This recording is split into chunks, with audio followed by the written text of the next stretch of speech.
Sebelum kamu lanjut untuk nonton video ini, aku pengen kamu untuk subscribe, oke? Subscribe di channel ya. Dan jangan lupa nyalain loncengnya. Coba aku tunggu. Nah, oke, thank you udah subscribe. Berburu, ular ini sudah membentuk lehernya seperti huruf S, dan bila saya sentuh, ular ini pasti nyerang. Eits!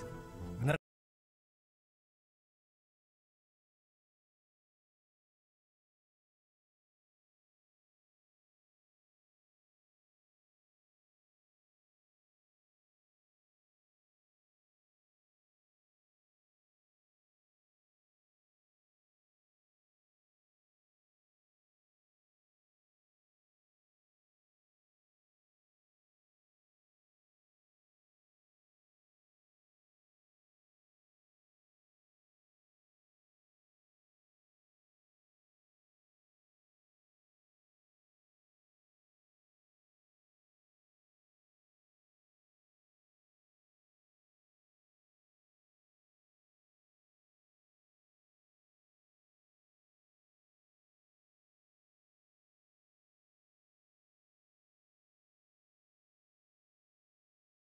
Beberapa shot gambar untuk menghitung dan juga melihat kelainan apa yang ada di ular ini. Oke, Mas pegang dulu. Saya akan kembalikan ular ini ke pohon. Kawan, kemari, karena kalau misalkan iya di sini yang ada ular ini bisa langsung disergap oleh burung elang yang selalu berkeliling di atas langit sana. Jadi resiko apapun akan saya lakukan demi menyelamatkan ular yang satu ini. Oke kawan.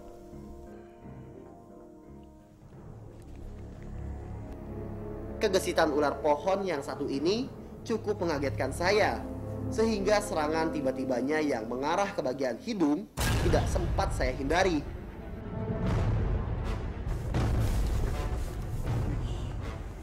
Wow!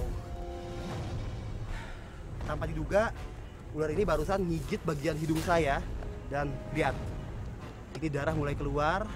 Ular ini adalah jenis ular yang berbisa, saya harus tenang. Walaupun ular ini berbisa, tapi racunnya nggak seberapa bahaya kok bagi manusia. Mungkin karena ular ini takut, ular ini jadi menyerang saya seperti tadi itu.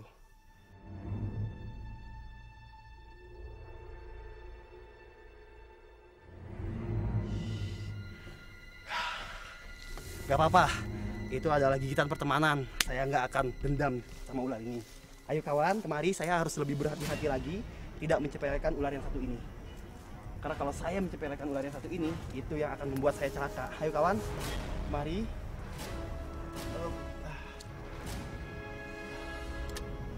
Wah, dapat ciuman. Biasanya saya yang nyium ular, sekarang saya yang dicium.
Yang menjadi lapisan kanopi hutan.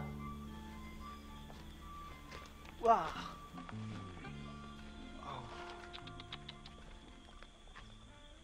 Nas, Ya bang.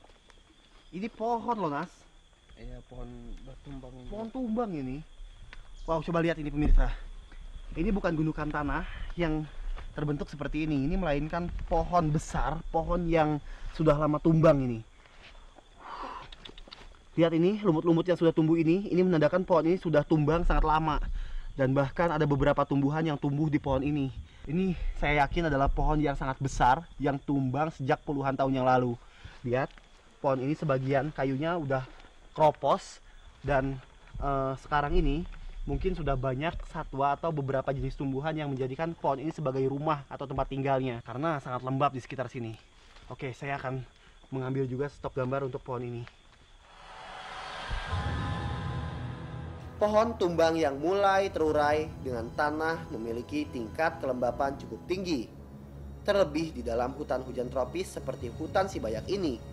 Kondisi demikian membuat reptil terutama ular sangat menyukainya.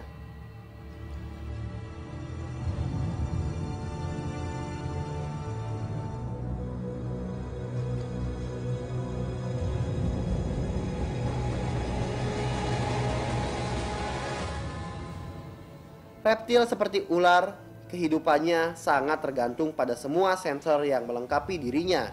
Untuk berkembang biak saja, ular harus menyesuaikan kondisi suhu sekitar yang diatur oleh sensor tubuh. Jika kondisi suhu atau temperatur dan kelembapan lingkungannya sesuai, ular akan bertelur dan menyembunyikan di tempat yang aman dan terlindung dari pemangsa. Lihat mas, satu sama lain saling nempel nih. Wow. Ini pemirsa, sebelum tumbang, pohon ini ke atas dan ada lubang kecil yang bisa dijadikan tempat keluar masuk ular. Dan ular ini jenis ular kecil yang jelas ya. Saya sendiri belum tahu jenis ular apa karena ini jelas telur ular, lihat, lonjong seperti ini berwarna putih dan agak-agak empuk. Sedangkan yang ini sudah agak kecoklatan dan ini tandanya adalah busuk. Karena terlalu lembab dan terlalu dingin, telur-telur ini akhirnya mati. Kasihan juga ya. Kita kumpulin lagi bukti ya.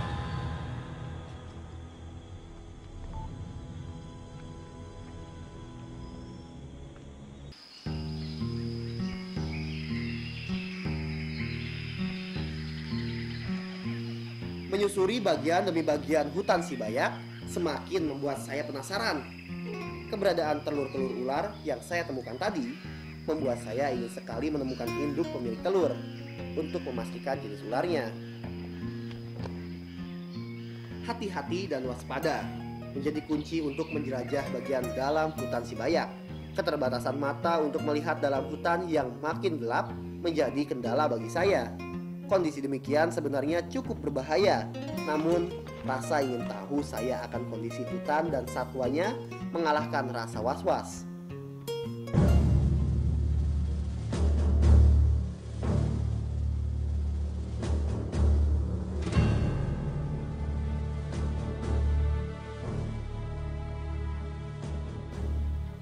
Tidak begitu jauh dari tempat saya menemukan telur ular tadi, seekor ular endemik hutan Sibayak menyita perhatian saya.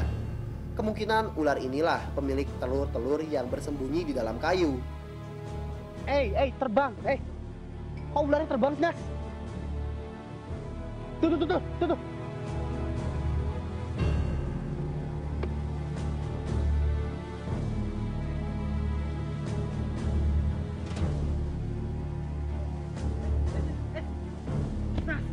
Terbang, Nas. Ular terbang. Wah, Nas. Akhirnya tuh sembunyi juga ular gitu. Waduh, ular ini kalau nggak sembunyi, apalagi dia masih jalan, itu susah banget buat ditangkap. Nah, sekarang dia udah sembunyi, udah kecapean nih, udah nggak bisa terbang lagi. Ini masih bisa tangkap di. Bahaya nggak tuh, Mas? Enggak. Mas. Hati-hati, Mas. Ya, ini dia nih. Meski tampak mudah mendekati reptil yang satu ini, namun saya tetap waspada karena kemungkinan terburuk bisa saja terjadi. Akhirnya dapat juga nih ular yang kita kejar-kejar dari tadi. Ini jenis Trisophelia paradis.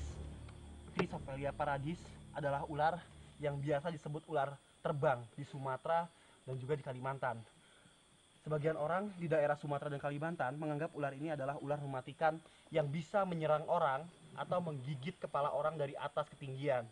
Sebetulnya ular ini bukan terbang, melainkan ular ini bisa loncat dari satu pohon ke pohon lain. Tapi memang loncatannya itu sangat jauh, membuat ular ini bisa melontarkan tubuhnya sangat jauh seperti terbang. Wow, ular yang cantik dan unik ini merupakan ular yang memiliki racun menengah. Lihat ini. Ular ini memiliki warna yang sangat cantik sekali. warna hijau dengan bintik-bintik hitam seperti ini. Kepalanya agak kuning, berbeda dengan di daerah lain yang kepalanya hijau juga, tapi yang di Sumatera Utara ini warnanya agak kuning seperti ini. Wow, ular terbang yang juga biasa disebut oleh orang sini sebagai ular hantu, ular yang mereka takuti.